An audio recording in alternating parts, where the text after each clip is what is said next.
This is the story of Maya Thorne, whose husband banished her little projects to the garage, dismissing her ambition as nothing more than a hobby. Little did he know, while he was busy asserting his dominance at home, Maya was building a sustainable empire that would eventually render his own career irrelevant.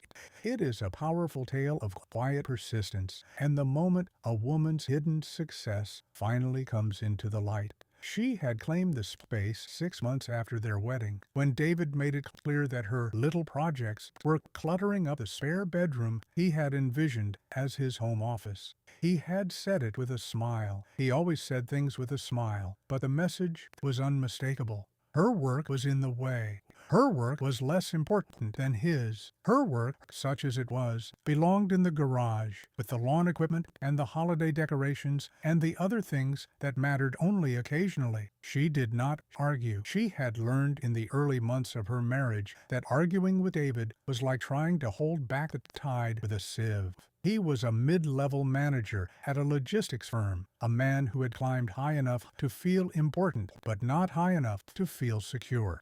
And he compensated for that insecurity by asserting his dominance in every small, petty way available to him. The garage was one of those ways. She let him have it. She took her prototypes and her laptop and her rolls of biodegradable material, and she set up a workspace between the lawnmower and the plastic bins of Christmas ornaments. It was cold in the winter and stifling in the summer, but it was hers. The idea had come to her during a late-night scrolling session when she should have been sleeping but couldn't because her mind was too full of the things she had not yet built. She had read an article about the staggering amount of plastic waste generated by e-commerce packaging, billions of pounds each year, most of it unrecyclable, all of it destined for landfills and oceans and the stomachs of creatures who had done nothing to deserve humanity's carelessness. The article had included a photograph of a sea turtle tangled in a plastic mailer, its flipper cut to the bone by the sharp edge of human convenience.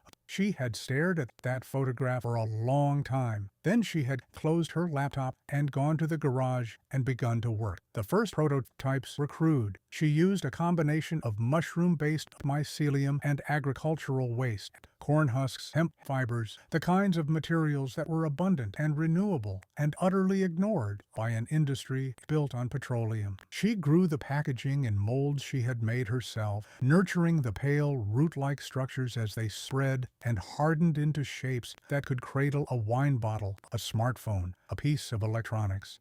The process was slow, delicate. It required patience and precision, and the kind of obsessive attention to detail that David dismissed as fussing. "Still playing with your mushrooms?" he would ask, leaning against the doorframe of the garage, a beer in his hand, his expression a mixture of amusement and condescension. "You know, most wives take up yoga or scrapbooking.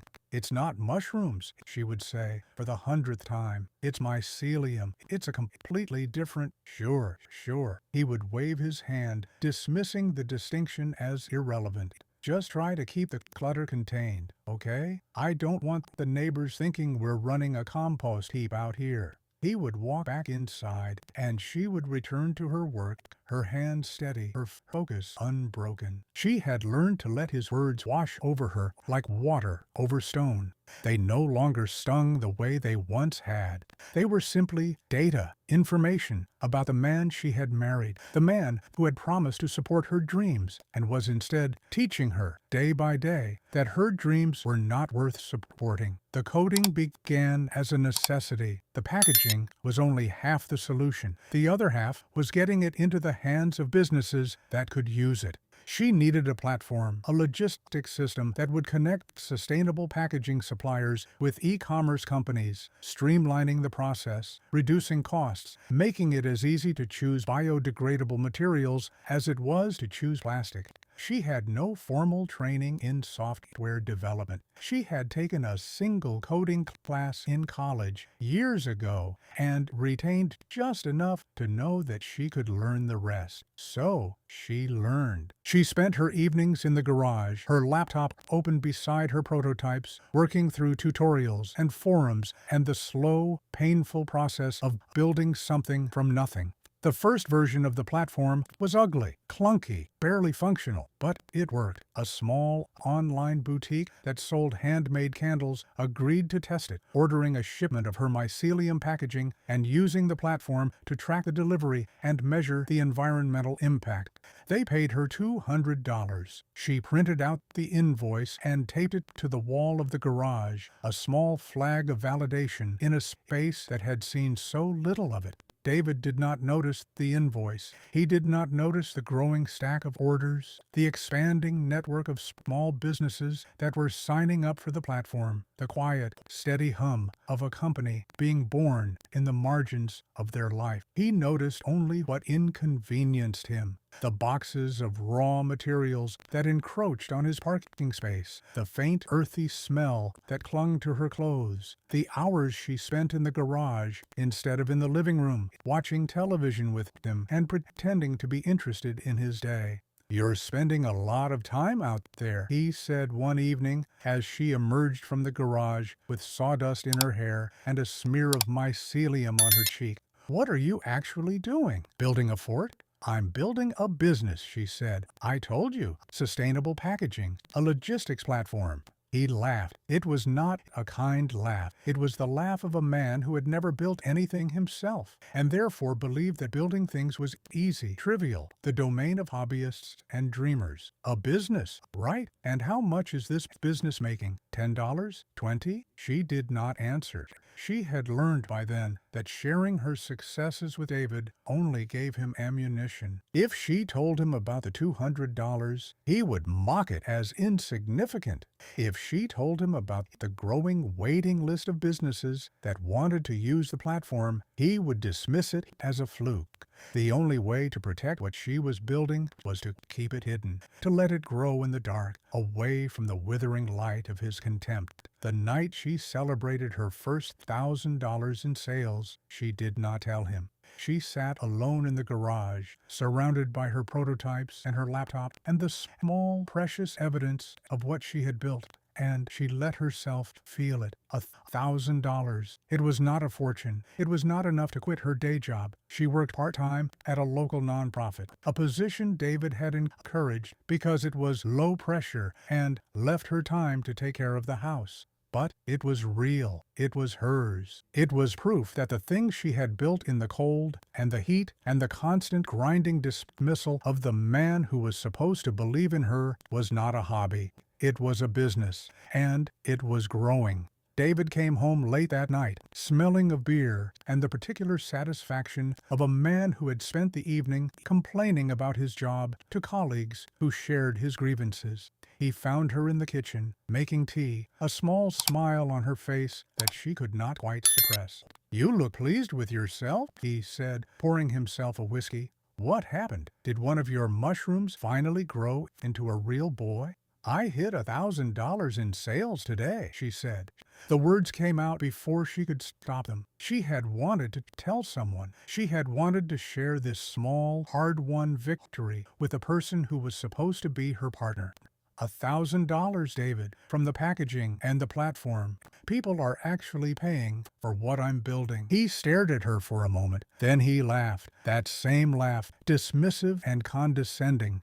The laugh that had become the soundtrack of her marriage. "That's cute, Maya. Really. $1,000. That's adorable." He took a sip of his whiskey and shook his head. "But maybe you should focus on a real career, you know? Something that actually contributes. You're playing house out there while I'm bringing home a real paycheck. $1,000 is a nice little bonus, but it's not a living, it's a hobby, and hobbies don't pay the mortgage." She stood in the kitchen, her tea growing cold in her hands, and she looked at her husband, the man who had promised to love and honor and support her, the man who had spent years dismissing her work, belittling her dreams, treating her passion as a cute little distraction from the real business of his life. He was smiling at her, his whiskey glass raised in a mock toast, utterly certain of his own rightness. She did not argue. She did not defend herself. She simply nodded, set down her tea, and walked back to the garage. Behind her, she heard him call out, "Don't stay up too late playing with your mushrooms. Some of us have real jobs in the morning."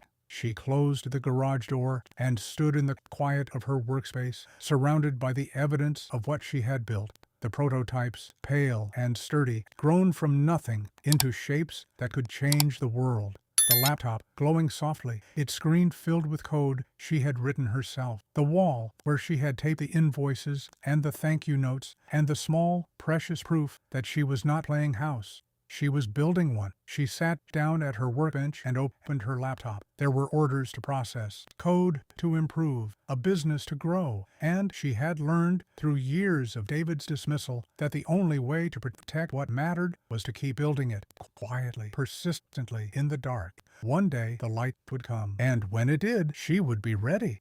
The ultimatum came on a Sunday evening, delivered with the casual cruelty of a man who had never once considered that his wife's dreams might matter as much as his own comfort. Maya was in the garage, as she always was on Sunday evenings, testing a new formulation of mycelium that promised to reduce the curing time by nearly half. The prototype was spread across her workbench, pale, fibrous material growing in its mold, the faint earthy scent that David so despised filling the small space. Her laptop was open beside her, displaying the platform's analytics dashboard. Another 3 businesses had signed up that week, another $500 in revenue. The growth was slow but steady, a quiet accumulation of validation that kept her going through the long nights and the constant, grinding dismissal. David appeared in the doorway, a beer in his hand, his expression harder than usual. He did not lean against the frame with his usual condescending amusement.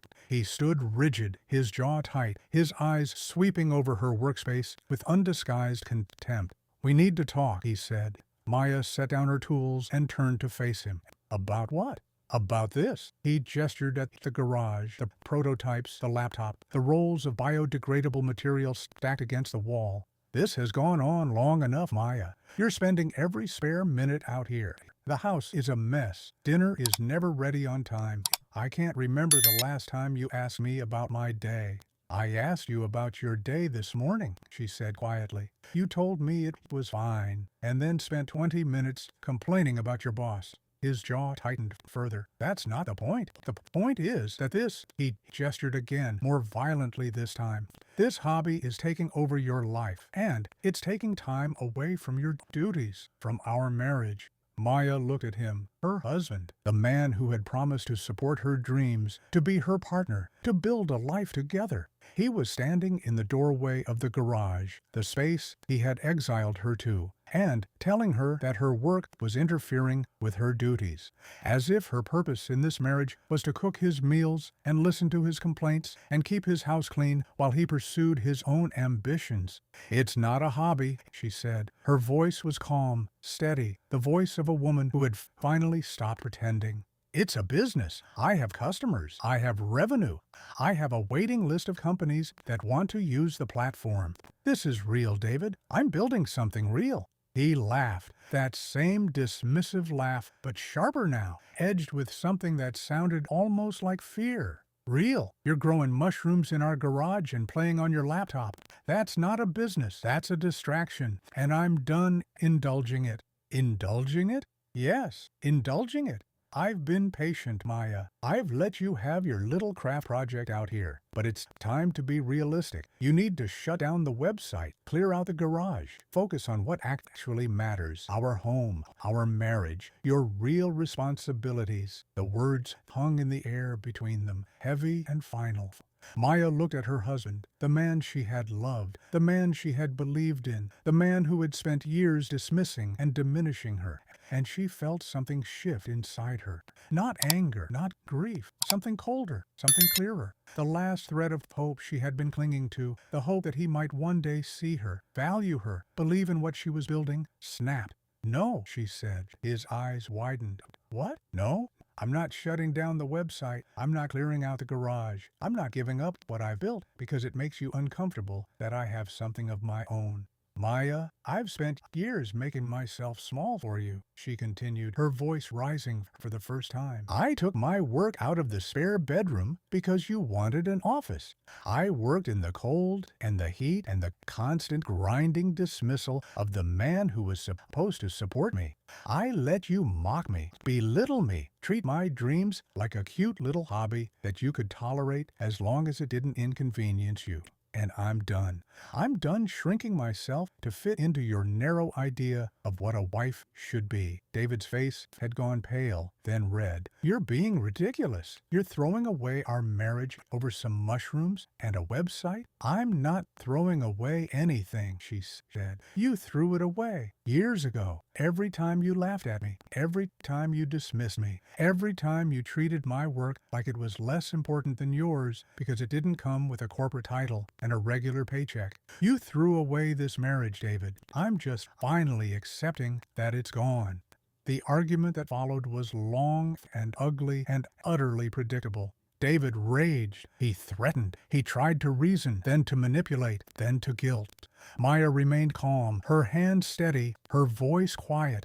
She had spent years learning to regulate her emotions in the face of his contempt. Now that skill served her in ways she had never anticipated. The divorce was finalized 6 months later. David, true to his nature, fought over everything: the house, the savings, the furniture, the small petty possessions that he had never cared about until he realized he might lose them. But when it came to the garage, the prototypes, the equipment, the rolls of biodegradable material, he laughed. Keep your toys, he said, signing the settlement agreement with a flourish. You'll be begging for a loan in 6 months, Maya, and I won't be there to bail you out.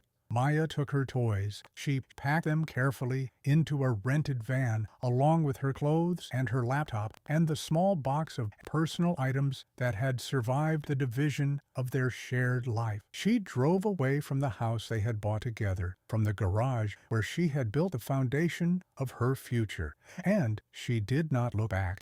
The studio apartment was smaller than the garage had been. It was a single room on the 3rd floor of a building that had seen better decades, with thin walls and a radiator that clanked like a dying heartbeat, and a kitchen that consisted of a hot plate and a miniature refrigerator. The rent was cheap, cheap enough that Maya could afford it on the modest income her platform was generating, supplemented by a part-time job at a local cafe that left her mornings free for the real work. She slept on a futon that doubled as a couch. She ate instant noodles and rice and beans and the occasional day-old pastry from the cafe. She worked 18-hour days, hunched over her laptop at a small folding table, refining the platform, responding to customer inquiries, nurturing the slow, steady growth of the business she had refused to abandon. The first 6 months were the hardest. There were moments, late at night, when the radiator clanked and the city hummed outside her window, and the loneliness pressed in like a physical weight, when she wondered if David had been right, if she had thrown away a comfortable life for a delusion, if the platform and the packaging and the years of quiet, stubborn work were nothing more than a hobby dressed up in the language of ambition. But then an order would come in, a new customer, a small business owner who had heard about Green Grid from another small business owner who wanted to try the sustainable packaging and the logistics platform that made it easy. And Maya would read their note. I've been looking for something like this for years. Thank you for building it. And she would remember why she had started. Not for David, not for validation, for the sea turtle tangled in plastic, for the planet humanity was destroying through carelessness, for the small businesses that wanted to do better but couldn't afford the solutions that existed, for herself, for the woman she was becoming piece by piece in the dark. The breakthrough came in the 7th month. A mid-sized e-commerce company, one that sold sustainable home goods, of all things, had been testing the platform for several weeks. They had started with a small order, skeptical but willing to try. The results had exceeded their expectations. Packaging costs down 15%, shipping damage reduced by nearly 1/3, customer feedback overwhelmingly positive. They wanted to scale up. They wanted to make Green Grid their exclusive packaging and logistics partner.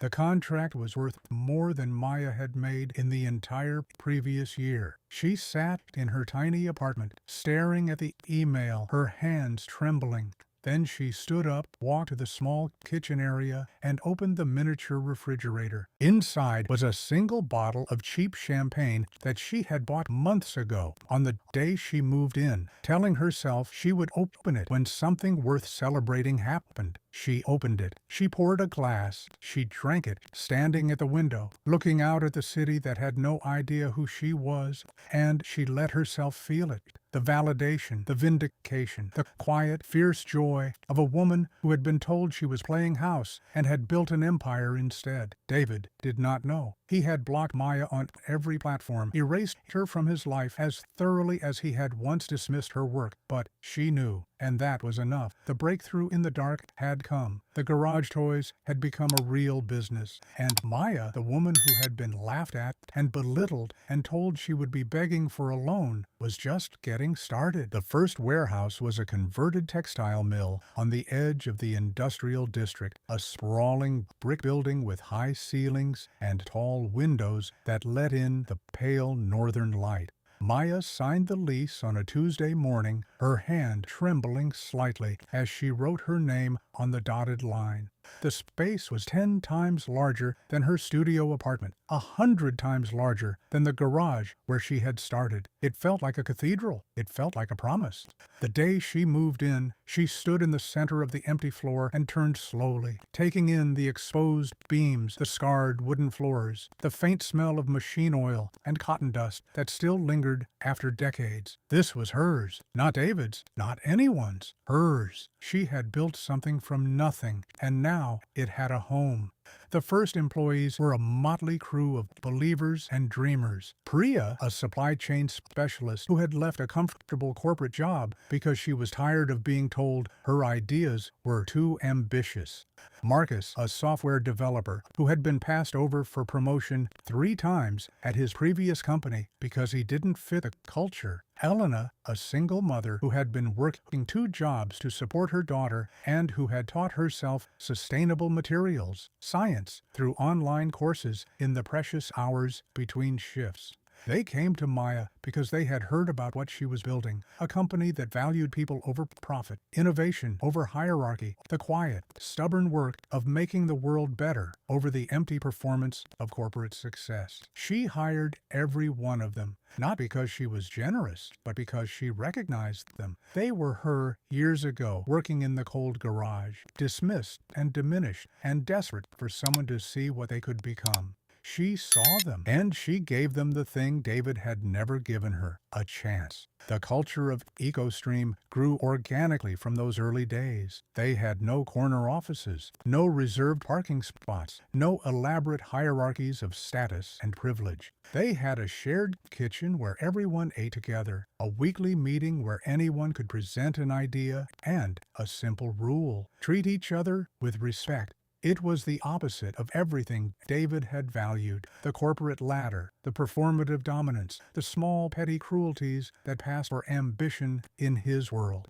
And it worked. My God, it worked. The platform evolved rapidly. Marcus rebuilt the back end, making it faster and more intuitive. Priya streamlined the supply chain, reducing costs and delivery times. Elena developed new formulations of the mycelium packaging, stronger, lighter, capable of protecting everything from wine bottles to flat-screen televisions. Maya oversaw it all, not as a boss lording over subordinates, but as a gardener tending a garden. Her job was to create the conditions for growth, then step back and let her people flourish.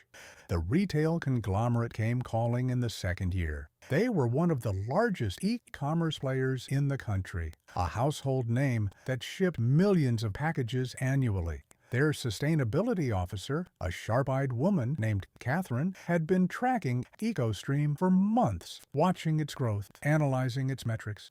When she finally reached out, her email was brief and direct. "We'd like to discuss a partnership. Your packaging solution could reduce our plastic waste by an estimated 40%. Let's talk." Maya read the email 3 times, her coffee growing cold. Then she called a team meeting, and they spent the next 6 hours preparing. Not because they were desperate for the deal. They were growing steadily, profitably, on their own terms, but because they understood what it would mean. Partnership with this conglomerate would validate everything they had built. It would prove to the world and to themselves that EcoStream was not a niche solution for small businesses, but a scalable, transformative force. The negotiations took 4 months. Catherine was tough, demanding, utterly unimpressed by charm or flattery. She wanted results. She wanted data. She wanted to know that EcoStream could deliver on its promises at a scale that would actually matter. Maya gave her everything she asked for, not because she was eager to please, but because she had spent years building a company that could back up its claims. The data was solid. The technology was proven. The team was extraordinary. All she had to do was show Catherine what they had already built.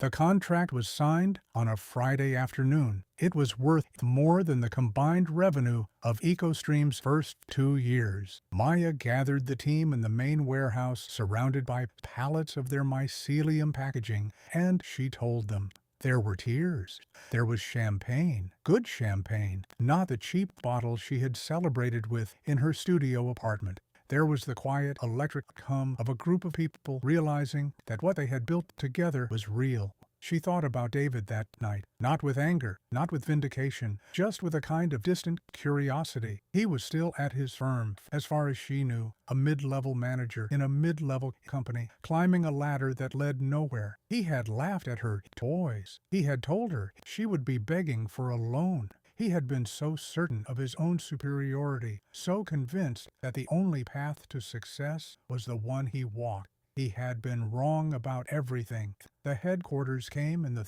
3rd year. The old textile mill had served them well, but they had outgrown it. Their team had expanded from 5 to 50 to over 200, and they needed space, not just for desks and computers, but for laboratories and testing facilities, and the kind of collaborative environments that fostered the innovation they had become known for. Maya found the building on a rainy Tuesday, a 12-story Art Deco tower in the heart of the city that had once housed an insurance company and had been vacant for years. It was beautiful. It was impractical. It was perfect. The renovation took 8 months. Maya worked with an architectural firm that specialized in sustainable design, and together they transformed the old tower into something extraordinary. Solar panels on the roof, a green wall in the lobby that filtered the air and cooled the building naturally, open floor plans that encouraged collaboration, quiet corners for deep work, a rooftop garden where employees could eat lunch and watch the city spread out below them. It was everything David's sterile corporate office was not: alive, breathing, human. The day they moved in, Maya walked through the halls and let herself feel it. The weight of what they had built, the distance they had traveled, the woman she had become. She thought about the garage, cold in winter, stifling in summer, filled with the earthy smell of mycelium and the quiet hum of her laptop. She thought about David's laugh, dismissive and condescending, echoing through that small space. She thought about the studio apartment, the instant noodles, the 18-hour days, the moment she had opened that cheap champagne and celebrated alone. All of it had led here, to this building, to this company, to this life.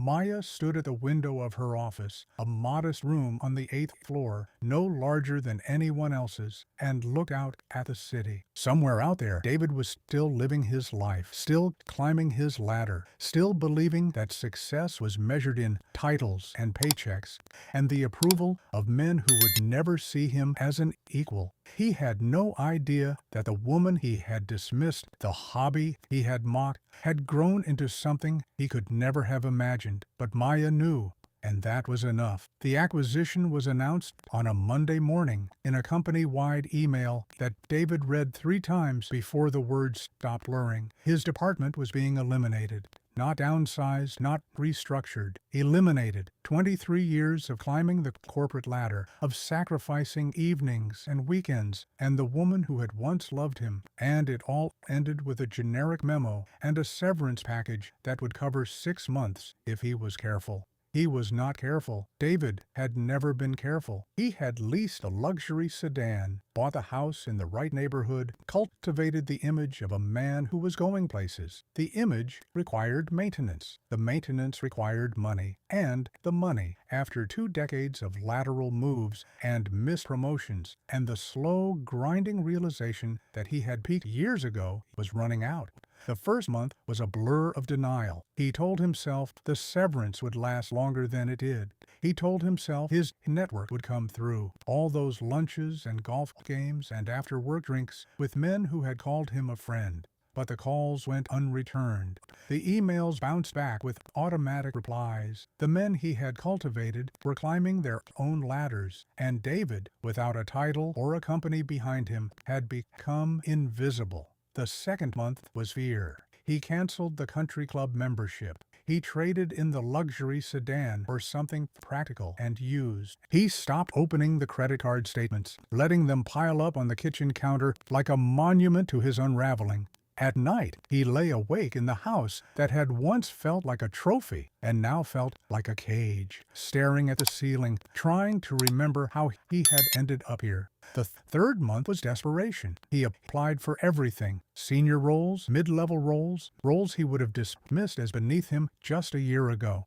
The rejections came in a steady, humiliating stream. We've decided to pursue other candidates. Your qualifications are impressive, but not quite the right fit. We'll keep your resume on file. The language was polite, professional, and utterly devastating. And then, in the fourth month, he found EcoStream. The company had been on his radar for years, a vague awareness of a sustainable packaging firm that had grown from nothing to dominate the regional market. He had dismissed it, as he dismissed most things that didn't directly affect him. But now, scrolling through job listings at 3 a.m., desperate and hollowed out, he clicked on the careers page and began to read. EcoStream was hiring. Not just hiring, expanding.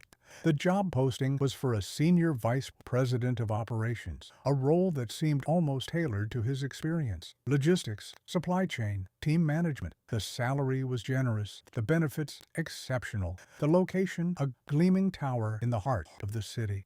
David read the description 3 times, his heart beating faster with each pass. This was it. This was his way back. He scrolled to the bottom of the page, looking for the CEO's name, M. Thorne. The initial was deliberately ambiguous, but David, like most men of his generation and disposition, assumed it was a man. Martin, perhaps, or Michael, a visionary founder who had built something from nothing, the kind of man David had always admired and envied in equal measure. A man who would recognize another man's worth. He spent the next week polishing his resume. He exaggerated his accomplishments, smoothed over the gaps, presented himself as a seasoned executive who had been unfairly caught in a corporate restructuring. He wrote and rewrote his cover letter, striking the perfect balance of confidence and humility. He researched EcoStream obsessively, memorizing its history, its values, its impressive growth trajectory. He prepared answers for every conceivable interview question. The initial screening call went well. The recruiter, a young woman with a warm voice and sharp questions, seemed impressed by his experience. The second interview with the head of HR was even better. David turned on the charm, the easy smile, the self-deprecating humor, the quiet confidence of a man who had been unfairly overlooked and was finally being seen. He talked about his years in logistics, his understanding of supply chains, his ability to manage teams and drive results. He did not talk about his ex-wife, about the garage, about the toys he had mocked, and the woman he had dismissed. That part of his life had been carefully edited out of the story, he told himself. The email arrived on a Thursday afternoon. Dear Mr. Thorne, we were impressed by your qualifications and would like to invite you for a final interview with our founder and CEO to discuss cultural fit. Please let us know your availability for next week. David stared at the screen, his hands trembling. This was it, the final hurdle. He would meet Monsieur Thorne, man to man, and he would prove that he belonged. He would reclaim his career, his status, his sense of himself as someone who mattered. He would show them all, the colleagues who had stopped returning his calls, the friends who had quietly disappeared, the woman who had left him for a hobby. that David Cross was not finished. He was just getting started. He replied immediately, accepting the interview slot. Then he spent the weekend preparing, rehearsing his answers, polishing his image. He bought a new suit, not the most expensive. He couldn't afford that anymore, but good enough to project success. He practiced his handshake in the mirror. He imagined the moment he would walk into Monsieur Thorne's office, extend his hand, and begin the conversation that would change everything. He did not, in any of his preparations, look at the photo on the EcoStream website, the one buried in the Our Story section, beneath the mission statement and the timeline of the company's growth. The one that showed a woman in a simple charcoal suit standing in front of the Art Deco tower, her expression calm and confident and utterly unimpressed by the trappings of success. He did not look at the caption beneath the photo, Maya Thorne, founder and CEO. He did not recognize the name. He had never known her by it. To David, she had always been Maya, his wife, the woman with the little hobby, the one who had been playing house while he brought home a real paycheck. He had erased her so completely from his narrative that he could not see her even when she was standing right in front of him. But she would see him, and when she did, the reckoning he had avoided for 5 years would finally arrive. The elevator rose through the heart of the Art Deco tower with a soft mechanical hum, carrying David Cross toward the 8th floor and the future he was certain awaited him. He had dressed carefully for the occasion, a charcoal suit that still fit reasonably well, a crisp white shirt, a tie in muted blue that he had read somewhere projected trustworthiness. His shoes were polished to a mirror shine. His hair was combed, his smile practiced, his handshake ready. He looked, he believed, like a man who belonged in a corner office. The elevator doors opened onto a reception area that defied every corporate expectation he had formed over 2 decades of climbing ladders. There was no sleek, impersonal modernity here, no chrome and glass and carefully curated sterility. Instead, the space was warm, organic, alive. A living wall of greenery covered one entire surface, the plants arranged in flowing patterns that seemed to breathe. The furniture was made of reclaimed wood and natural fabrics. The light poured through tall windows, soft and golden, illuminating a space that felt less like an office lobby and more like a sanctuary. A young woman at the reception desk smiled as he approached. "Mr. Cross, welcome to EcoStream. The founder will see you now. Right this way." David smoothed his tie and followed her down a wide corridor lined with photographs of the company's history, the first warehouse, the early team, the breakthrough packaging prototypes that had changed the industry. He glanced at them without really seeing them, his mind focused on the coming interview, the words he would say, the impression he would make. He had rehearsed this moment 100 times. He was ready. The executive suite was at the end of the corridor, a corner office with glass walls that looked out over the city skyline. David could see the founder's silhouette through the glass, a figure seated behind a large mahogany desk, backlit by the afternoon sun. He straightened his shoulders, fixed his most confident corporate smile in place, and stepped through the open door. "Thank you for coming in, Mr. Cross," said a voice he knew. The words were calm, melodic, utterly without malice, but they hit David like a physical blow. He stopped in the doorway, his polished shoes frozen to the floor, his practiced smile crumbling into something raw and unguarded. The figure behind the desk was not a man named Martin or Michael. It was a woman he had spent years dismissing, diminishing, erasing from the story of his life. Maya. She looked nothing like the tired garage-dwelling wife he remembered. She wore a simple charcoal suit that managed to be both understated and impossibly elegant. Her dark hair was swept back from her face, revealing the calm, confident features of a woman who had nothing to prove and everything to claim. At her throat hung a single pearl, modest, unassuming, the same pearl she had worn on the day she left him.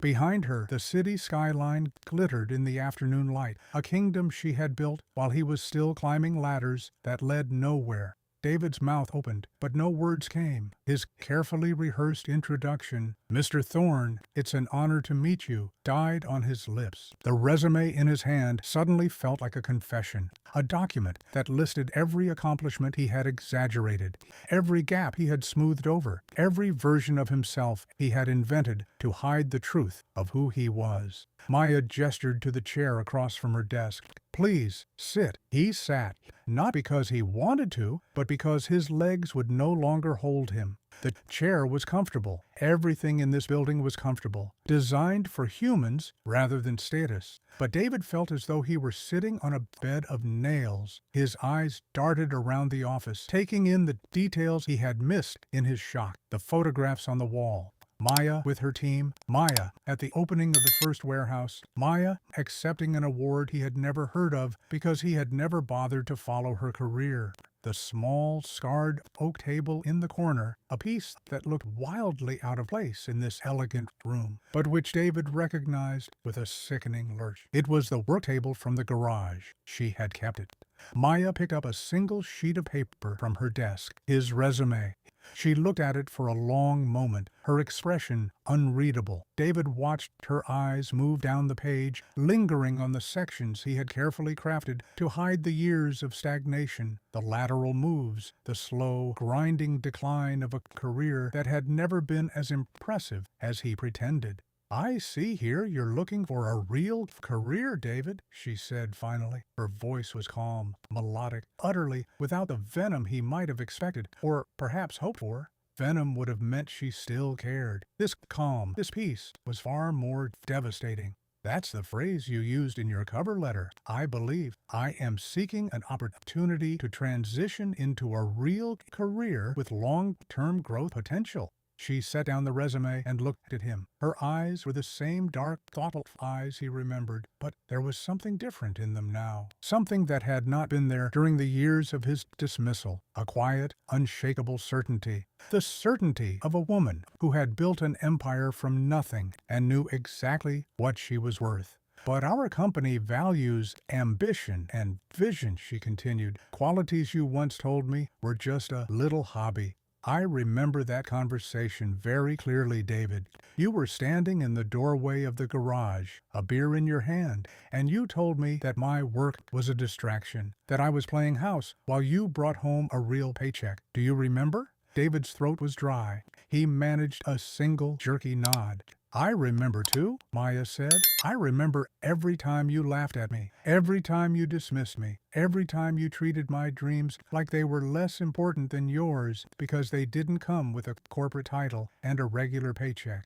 I remember the night I told you I'd made my first $1,000 in sales, and you laughed and told me it was cute. I remember the divorce when you said I'd be begging for a loan in 6 months." She leaned back in her chair, her eyes never leaving his face. "I'm not begging, David. I built this. From the garage you exiled me to, from the toys you told me to keep, from the 18-hour days and the instant noodles and the tiny studio apartment where I started over with nothing but a laptop and a belief that I could build something better." David's hands were trembling. He pressed them against his thighs, trying to still them, but they would not obey. "Maya, I didn't know." "No," she agreed. "You didn't. You never asked. You never looked. You were so certain of your own superiority, so convinced that the only path to success was the one you walked, that you couldn't see what was growing right in front of you.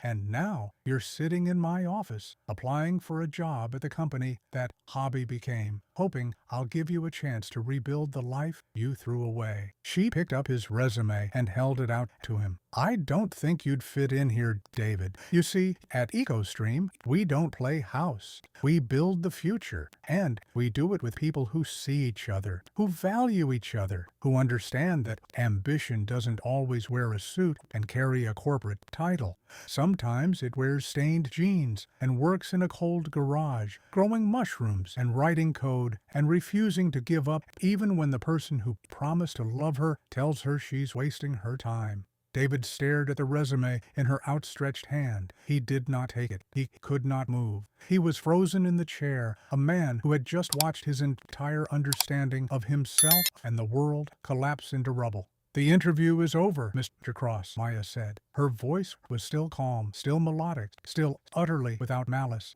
"Security will escort you out. I wish you well in your search for a real career. I hope, for your sake, that you find one. And I hope you remember, wherever you end up, that the people you dismiss might be building empires while you're busy climbing ladders that lead nowhere." She set the resume on the edge of the desk, within his reach, and turned her attention to the laptop open beside her. The gesture was clear. He was dismissed, not with anger, not with vengeance, but with the quiet, devastating indifference of a woman who had long ago stopped needing anything from him. David rose from the chair on legs that felt like they belonged to someone else. He picked up his resume with trembling hands. He walked to the door, his polished shoes silent on the reclaimed wood floor. At the threshold, he paused and looked back. Maya was typing, her face illuminated by the soft glow of her screen, her expression calm and focused. She did not look up. She had already returned to her work, to the empire she had built, to the life she had created from the ashes of his dismissal. He was not a villain in her story. He was not even a footnote. He was simply a man who had once laughed at her dreams and was now being shown, in the kindest possible way, the door. The security guard was waiting in the corridor, a quiet, professional presence, who escorted David to the elevator without a word. The doors closed, and the elevator began its descent, carrying him down through the heart of the building he would never work in, past the floors of people who were building the future he had mocked, toward the street where he would stand alone, his resume crumpled in his hand, the weight of everything he had lost finally fully settling over him. In the executive suite on the 8th floor, Maya Thorne continued to type. She was working on a proposal for a new initiative, a program that would provide grants and mentorship to women building businesses from their kitchens, their garages, their tiny studio apartments. Women like her. Women who had been told their dreams were hobbies, their ambitions were distractions. Their work was less valuable because it didn't fit the narrow definition of success that men like David had created. She paused and looked out the window at the city below. Somewhere down there, David was walking away, carrying the weight of his own irrelevance. She felt no triumph, no vindication, just a quiet, steady peace. The peace of a woman who had built something real, something lasting, something that no one could take away. She returned to her proposal. There was work to do. There was always work to do. And Maya Thorne, the woman who had been laughed at and dismissed and told she was playing house, was just getting started.